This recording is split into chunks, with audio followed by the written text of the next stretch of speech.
How did this relationship begin, essentially, with guys like Adesanya? Because you were at his last fight when he fought Cannonier. How did that all initially come together?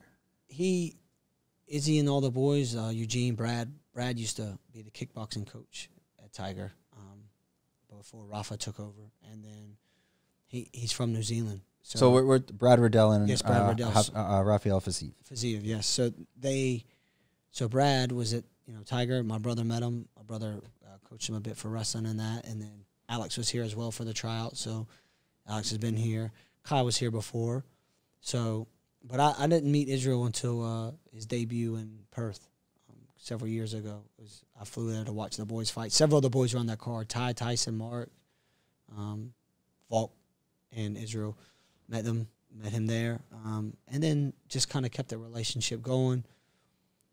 Would see some of them at the fights, like Singapore, Adelaide the one time. And then I was fortunate to, Eugene had asked me if I wanted to come over before the Gastelum fight.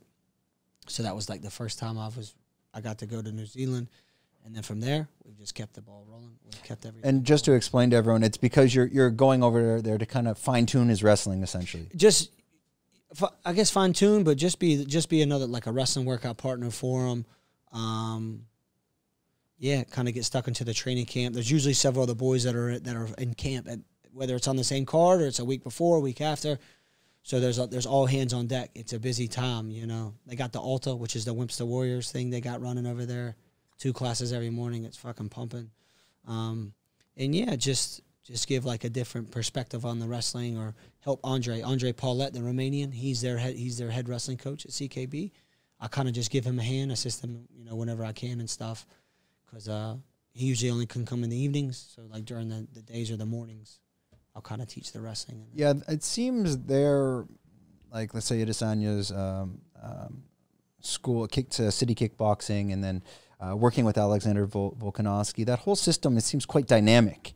Is that typical in the MMA world of gyms? I mean, let's say, for example, you have an American Top Team. Well, if you're at American Top Team, you're at American Top Team. But it seems like these guys are constantly moving around. They're not strictly stuck to staying in New Zealand all the time for training. Well, it's either it's either New Zealand, Australia, because Joe Lopez, Uncle Joe's is Alex's head coach at Freestyle, which is in Wollongong, Australia, or it's Thailand. So it's like one of the three for the most part. But recently, weren't they more training a little bit more heavily in the U.S. up to that fight?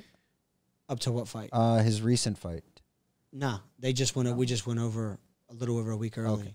Yeah, we had because Carlos. I thought it was one where they stayed in the U.S. for a bit longer because they were afraid of lockdowns or something. Nah, like that. It might have been the one before then. When Carlos fought on the Contender Series before he got in, okay, they got locked out for like 6-7 weeks. That's what it was. That's okay. That's what I was thinking. Yes. Other than that, for the most part, they stay in Australia. The last when he fought in Houston, Whitaker, on the way back, they came to Vegas for a week. Then they had to go to Australia for 2 weeks before they could get back in. But for the most part, man, New Zealand was pretty strict. They had to do quite a few of the 2-week quarantines. Yeah, and they're vocal about that in terms of their opinion, which that's fair as well. That relationship when you're working as that wrestling coach, is that, and sorry if I don't want to cross any lines, it's more of an interest as well. Like, does that relationship continue automatically into the next fights, or is it kind of you're waiting for a call? I mean, with the team in that, we try to do like what's best for the team. So, before I was able to get over for maybe 7 weeks, 6 weeks, 7 weeks, and then fight week.